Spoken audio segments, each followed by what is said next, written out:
Our next session, I'm hoping, will bring clarity to some of you. I know myself, there's a lot of jargon associated with the climate change, with the environment, and sometimes it's hard to know what is the right term, particularly when it comes to greenwashing and wanting to get things right. So we're hoping that we'll be able to provide that insight. I'm not going to be the one doing it. It will be my guest joining me here on the stage. Please can you welcome Steve Malkin, the founder of Planet Mark, who is here to tell us about net zero, jargon busting, and the business case. Welcome. Have I got a clicker? Yeah. Clicker should be up there. Is it? Oh. Thank you so much. Okay. Thank you, Mark. Where shall I sit? Shall I sit yeah, you can sit there. Well, in fact, the slide's here, so let's swap, then you can see it. Right, yeah. Now we're organised. I'll just sort of, see if that clicks on in a moment. There we go, yeah. Well, let's just start with Planet Mark. For those of us who are not familiar with the work that Planet Mark does, can you tell us what you do? I'd love to, yeah. Hi everyone, and hi everyone online. Thanks for having us here today. I'm going to try and make this jargon busting quite interesting, or as lively as I possibly can. So, we're going to go for it at quite a speed as well. Briefly, the Planet Mark started about 10 years ago. We launched a sustainability certification that would really meet the needs of SMEs and small organisations to show that even 10 years ago, you could radically reduce your carbon emissions, scopes 1, 2, and 3, every single year as an organisation. And it would be super interesting for large organisations, but if you could make it really work for SMEs, 10 years ago, that was sort of quite an advance. Right now, we know it's absolutely essential, it always has been. But we sort of had this sort of view of a brighter future that the gentleman at Havas was sort of talking so eloquently about, and the change that we need to make together. And then we sort of ran a certification program involving 3 amazing steps about measurement, engagement, and communication that really would work and make it very simple for organisations to get their arms around, scope 1 emissions, scope 2, and this critical bit around about scope 3 as well. And I just wanted to sort of show, I'm not quite sure, we do this sort of work with the Advertising Association, an amazing community of 600 organisations now around the UK and beyond. And these numbers that organisations of all sizes are getting are incredible about reducing absolute emissions. Double-digit absolute emissions reductions that these companies are achieving. And that's exactly what we need for net zero. Excellent. Well, shall we get started with some jargon busting? I think that often the terminology is obviously changing as the science is changing. And when we want to set the scene, often the conversation is started with lots of different terms. So climate change, global warming, climate crisis, climate emergency.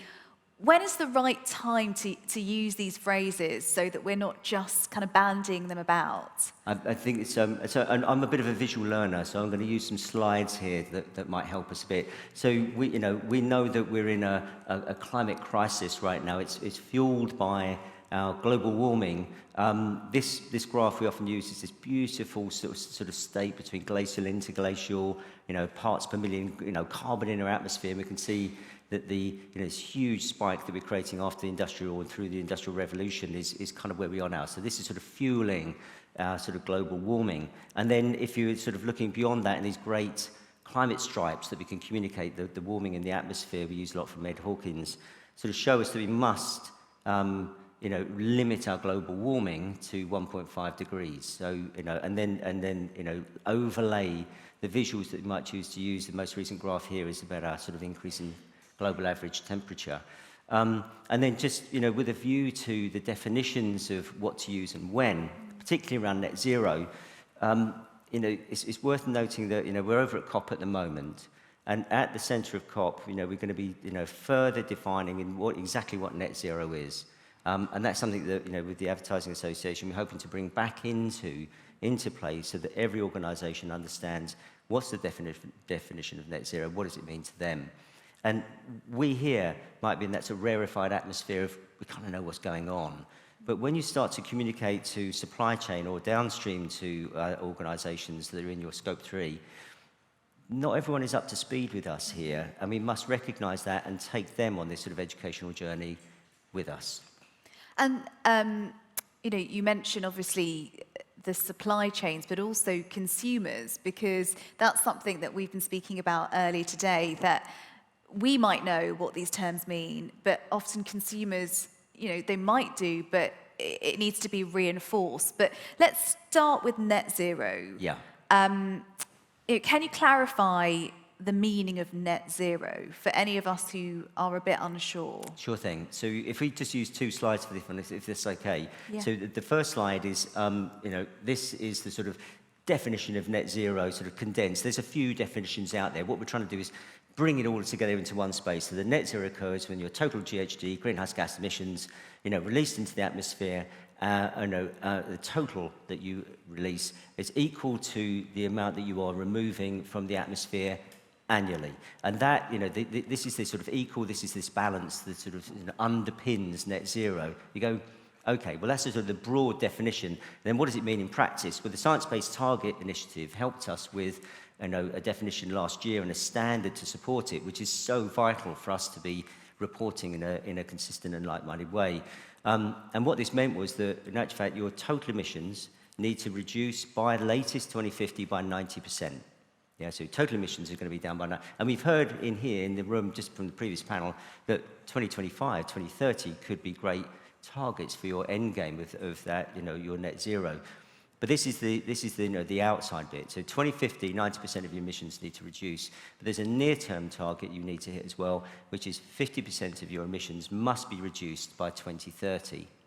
And so that leaves you this 10% bit. And so the 10% bit is your residual emissions, which, that is the only bit that you can, apply to neutralize or use carbon removal offsets to get rid of. So you cannot offset your way out of this. And then, critically, and as we've heard in the previous panel, net zero demands that you measure your scope 1, your scope 2, and your scope 3 emissions. And talking about that, are there any more scopes to be aware of other than 1, 2, 3? Well, it's sort of bundle it all up into 1, 2, and 3. And there might be I'm not sure if we've got a graph here that we probably have seen before, but there's sort of 2 central sort of columns, your sort of scope 1 and 2. This is your direct emissions associated with your organisation. This is the fuel that you'll burn. It could be the gas that you might be using to heat your property and so on. It could be the diesel or petrol you might be using in your fleet, your vehicles and so on. So these are your direct emissions. You get your arms around those really, really easily, and you can measure those really easily. The tricky bit, as everyone knows, is scope 3, which is sort of the upstream bit where your supply chain is, where typically in here, the first category, purchase goods and services, is the areas you want to get your arms around and start to measure that. And then the downstream piece about, where you could be getting into investments and end of life. And so this is all brought together about your direct emissions, scope 1 and 2, and your indirect emissions as scope 3. Excellent. I hope that sort of helps a bit. That's great. And I'm going to say as well, if there's anything that you want to get, jargon busted, do send it to me via Slido, and I'll try and put it to Mark if we have time at the end. I'm Steve, but it's fine. Don't worry. I knew I would do that, Planet Mark, and I was like, no, it's Steve. Does that happen all the time? A lot. Yeah. I also get called, it's the bloke from Planet Earth has arrived to talk about stuff, and factually correct, which is good. And also, Captain Planet was one of my favourite cartoons growing up, so lots of iterations. But this is a question that I personally would love to know. Carbon neutral versus net zero. I hear that used quite interchangeably. Yeah. How do you differentiate it? Okay, so we're slightly primed on this question. So there is a little table that we use to sort of show the difference between carbon neutral and net zero. Let's do that. Firstly, you're not going to offset your way out of this issue. We're not going to offset our way out of climate change. So it's, carbon neutral is a good milestone, stepping stone, if you like, on the way to net zero. There are some really fundamental issues and differences between the two. So you can sort of see on here, both scopes 1 and 2 need to be measured and they need to be reduced. However, net zero requires you to go and measure your scope 3. You need to be acknowledging that you need to measure at least 67% of your scope 3, and then to see if it's material or not, and then reduce it. So fundamental differences between net zero and carbon neutral. Scope 3 is in play. The second thing is that with carbon neutral, you can offset using different types of projects. I've got a brief bit on that in a moment. So you can use any type of project on carbon neutral, but for net zero, you can only use carbon removal projects. And really, these are sort of projects that actually sequester or suck carbon out of the atmosphere. Typically at the moment, that's majorly around nature-based solutions, trees, peat bogs, and seagrass and the like. But there is some climate tech coming through that might step in. Yeah, that's something that's being worked on quite a bit, isn't it? Sort of Yeah. other ways of sequestering the carbon, capturing. Carbon capture and storage and direct air removal. So this is kind of like an interplay between, we need to get the best of our people, but very much the best of nature and best of technology, all working in harmony to help us tackle net zero. And it's been made very clear here today that offsetting is kind of the final thing that we should be looking at. Like you said, it's not going to solve the problem that we're facing. But is there good offsetting and bad offsetting? Different types of offsetting. So sort of things you might be wanting to look at, there's some sort of stuff here. There's, just immediately differentiate between carbon avoidance projects, which is kind of like fuel switch, and carbon removal projects. So for net zero, you are absolutely on carbon removal, yeah? And there are some sort of standards that you should be looking out for along the bottom. So, start to look at these definitions about, what type of project might you be buying into and who has verified it and who's sort of certified it to know that it is actually going to make a difference. Okay. And what about carbon auditing and carbon reporting? Yeah, okay. So there's a big bit around governance here. Okay, so oh, no, there's all sorts of stuff there. Could I just show you this pathway bit? So this brings governance in and why. In the room, we maybe have all set net zero targets, and we can sort of see this kind of like graph, which is getting us down to a 90% reduction. At the end of the day, you need to sort of establish your sort of targets in there, and then you need to sort of start to figure out your sort of pathway. And it's not going to be a smooth curve. It's going to be pretty lumpy and bumpy, we're finding. But to set out this sort of action and the final bit about neutralising emissions, the 10%, what you want to do is put that in the public domain with a high degree of confidence so that people can trust exactly what you're sort of saying. So what we're finding is that, have your emissions audited. Yeah, so you can work out your own carbon footprint. Increasingly called carbon accounting now, which is great, kind of getting into that accounting bit. But have somebody take a third-party view on your carbon footprint. Irons out any mistakes, ensures that what you're putting in the public domain can be trusted. We run a certification that helps do that. Many others do that as well. But the governance piece of net zero is going to be absolutely critical to know that organisations are doing what they say they're doing. And it should be built not just on your footprint that you're talking about on an annual basis. It's, are you staying true to the pathway, the transition pathway that you have set out? And that's where this sort of net zero governance piece comes in. Every year do it and ensure that people can trust what you're saying in your ESG and other reporting. Okay, and obviously we've got lots of people joining us here and virtually. How does this all play out for businesses once you've got all this information? Yeah, so so we kind of like seeing what's going on in COP at the moment, and we say, well, look, what does that look like for my organisation? And again, we're all here on a Wednesday afternoon online or in person, because we're super interested and we know that we can make a difference. Sometimes when you talk to other organisations, they have so many other headwinds that they're dealing with that perhaps climate isn't quite there for them. So this is an opportunity to sort of bring them with you. So we kind of talk about this sort of cascade. So we kind of, over at COP is going to sort of set all sorts of international requirements for countries to sign up to. That sort of cascades down into national targets. Yeah, and once you kind of get into a national target, that's going to cascade down into different regulatory and legislative requirements for different sectors, indeed, And then it's going to come down to you as an organisation setting your net zero target. And typically what you're going to do is then communicate that to your stakeholders, And if your stakeholders, your supply chain, whereas with carbon neutral and anything else, they weren't really directly involved, Scope 3 absolutely brings them into play. And that's why it's a game changer. And that's why so many of these conversations are taking place literally every single day, where we're going into work with organisations and they're bringing their supply chain in to say, if you haven't already looked at this, this is what happens. And the missive that might come out, I don't know if you sort of saw what Tesco put out a year or so ago, and there's multiple examples of this. But they said, look, if you're going to continue to supply Tesco, we want you to come on this journey with us, because in actual fact, we can't do it on our own. And so, you said, well, look, what happens at COP and how that cascades down, it ends up with an email coming out to saying, please go with us, or we might have to take a view on how we're working together going forward.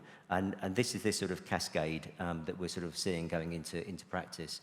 And sort of, by the way, it's always a great reminder that, whilst the climate curve is going up, this energy cost curve is also going up. So right now, we know from a supplier perspective, if you're sort of positioning this with an organisation, saying this is a no-brainer from a business point of view, And that's coming across so strongly today, as I guess you would hope, but to actually hear it, that it makes business sense. And I mean, the Tesco example is a huge one, isn't it? When you think of the supply chain, that very small businesses along the way, SMEs, that could lose out if they are not able to adapt and become more sustainable. For any business that does want to get started or wants to move forward, what would your advice be?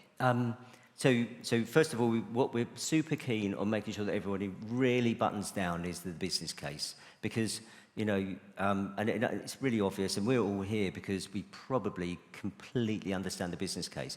Not every organisation does. So if you can remind them about, actually, fact, sustainability meets so many needs of the business, delivers value on an ongoing basis, and so their business can be sustainable. So the first thing is always to tie anything you're looking to achieve into value for the organisation. And we also know that with different headwinds, some companies and organisations who might be committed to climate might be saying, do you know what, just right now we might need to sort of adapt and sort of pivot into something else because it's such a tough time. So number one is understand the business case. Two is that I am sure everyone here is measuring their carbon emissions. Measure well, and then get quality of data is essential. So if you're looking at scope 3, for instance, and I'm not quite sure what this might have on here, there's a bit of scope 3 on it, but a lot of organisations are using spend-based data to tackle their scope 3 emissions, which is a great starting point. It gives you a brilliant heat map, say, if I'm spending money here, here, and here, apply carbon factors to that spend-based data, and then you can get a pretty good heat map about where your scope 3 is at. But then it's so important to get onto activity or consumption-based data, so you're becoming increasingly accurate with your scope 3. Scope 1 and 2, pretty easy. Scope 3, start with spend-based data, but then try to get granular. And then typically that is going to mean you have to activate your supply chain and some downstream stakeholders. So that measurement piece is exceptionally important. That's really important. Yeah. And what about the Race to Net Zero campaign? Can you tell us about that? Sure thing. So, we're a partner of Race to Zero. This time last year, we were sort of running around the countryside in this sort of carbon battle bus. It was an electric bus that we wanted to visit, 120 towns, cities, villages in the UK, trading estates, to take a message out for COP26 from sort of like July through to November about, look, what is net zero and what is this race to zero? What we're trying to do is a global coalition of organisations through the UN Race to Zero who are putting their net zero targets and goals and ambitions in the public domain. Yeah, so we can be putting it in the public domain. It's science-based target. They're so excited we're doing stuff at the back. But there's science-based targets, which means that we are consistent with our net zero reporting, which is so important. And that's something that the Race to Zero absolutely brings together. And I'm going to check to see if there are any questions on Slido, but where can people go to get more information, to really tap into the resources so they can do more? And I know that we've got a couple of links that we would love to show you that I'm sure you all know about, but there's fabulous materials online all over the place, but we just sort of highlighted a couple here. And sometimes, actually, if you're asking and working with your supply chain and other organisations, not only just asking them to support your own net zero journey, but signposting them to great open source data, as the previous people were talking about. So we kind of got lots of stuff around the Ad Net Zero Guide, the Ad Net Zero Report. We're running online workshops just to help organisations, particularly through the winter months where we're going to be sort of tackling energy efficiency and stuff like that. There is a myriad of great information in the public domain, and please do use it. But these are a couple of good places to find it. And obviously, you do this day in, day out. How are you feeling at the moment about where we're at? I know that's a big question, but when you talk about the lengths we need to go in terms of cutting emissions, 90%, that feels like a huge task. But you're obviously seeing, organisations trying to adapt as well, aren't you? Yeah, we are. And look, we kind of at the Planet Mark kind of think of ourselves as pragmatic optimists. So I was sort of civil engineer, sort of like work stuff out. You can build it and make it and all of that type of stuff. But you've got to attach, I think, this pragmatism to optimism. And there's a great sense of optimism in the room, metaphorically here. And I think that it's imperative we carry that forward. There are certainly days where we feel pretty miserable, because stuff can be going in the wrong direction. But around us, we see great like-mindedness and a movement of people sort of fueling their organisations that are purpose-driven, that are choosing to make a difference. So, our optimism, we hope, is extremely well placed. Well, I think some of those people are coming through here, so let me just put one or two questions while we've got the last few minutes. One of the questions is, what's the timeline for a business to get onto a sustainable path? When will it be too late? Oh, crikey. Well, tomorrow. So I think that, look, the sooner you start, the sooner you realise that it's totally doable, and there's really fast, easy steps and quick wins that you can take. And what is a sustainable business is, one, is they're going to stand the test of time. We work with lots of organisations that have actually been around for like 250 years, just through some of the work that we've been doing. So I would say that, the starting point for us that we really recommend is to start measuring something, even if it won't be perfect. It's a great way to get going. Excellent. And another comment really is, Steve, you are a superb explainer, so I wanted to share Crikey. that. As Scope 1 is the low-hanging fruit and there is a cost crisis, what should companies start with on their journey? So, the great thing with the carbon footprint is it brings together all sorts of different types of data, and it puts into one place like a pie chart with a single metric, and you have different colours on it. And if you put a bunch of people in the room and say, right, what do we see here? Well, this is the emissions associated with gas, for instance, or electricity, or our fleet diesel. So this is sort of scopes 1 and 2. If you then ask those people in the room, how can we get that to be better? How can we reduce it by 5 or 10%? You will always be amazed and delighted by the answers that are coming out through the room.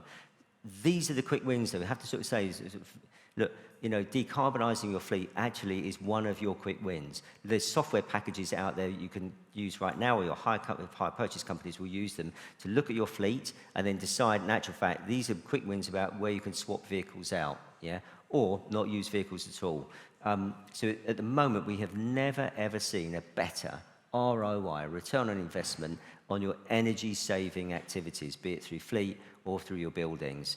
And so, and if you're a bit of a big estate, certainly get an energy audit in right now, because it will uncover massive cost savings for you.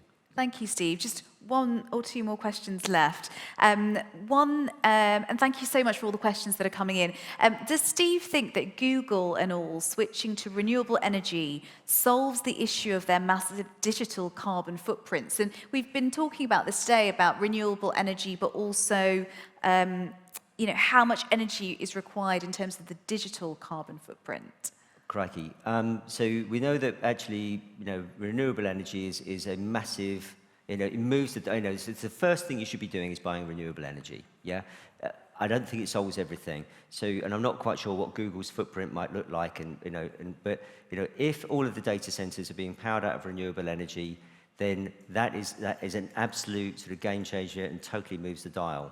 What's also associated with that, though, I'm not quite sure, but I might be thinking about other emissions associated with the organisation and the use of Google, at any particular moment. So you might be thinking about associated stuff around, their transport, the running of the organisation, your interaction with it through different types of kit. So I think that you could start to stretch out from that. But for Google to be using renewable energy gives us great, access to, fantastic resource, and also make sure you're doing it in your own company. Excellent. Final question, I promise, then we'll let you have maybe a sip of water or something. How do we promote the business case for people's time at an ad agency to work on sustainable strategy, creative, pro bono SMEs? So you want to do it pro bono? I guess it's how to make the business case for enabling people to do this work in their, Okay, if they're okay. working for an ad agency. So green teams are normally powered up by people who just want to do it as part of their day job. So it's a volunteering exercise, and you'll be pushing an open door to actually get people to volunteer. So that may not need too much of a thing. Next thing to do is get it into somebody's JD and their KPIs. So across the organisation, you can dedicate your job to this stuff. If you wanted to then support supply chain and SMEs, a really good thing to do is to do that as a pro bono, but measure it through your social value. So we didn't really talk about social value here, but actually if you're doing any pro bono work like that, alongside measuring your environment stuff, you can also measure your social stuff with social value, and that is a fabulous thing to do because it gets onto the board, and then you can do even more. Steve, thank you so much. Can we give Steve a round of applause? So many questions answered. Thank you. You stay with me because we're all going to have a break now, and we'll be returning at 4:10. So we will see you then. Thank you.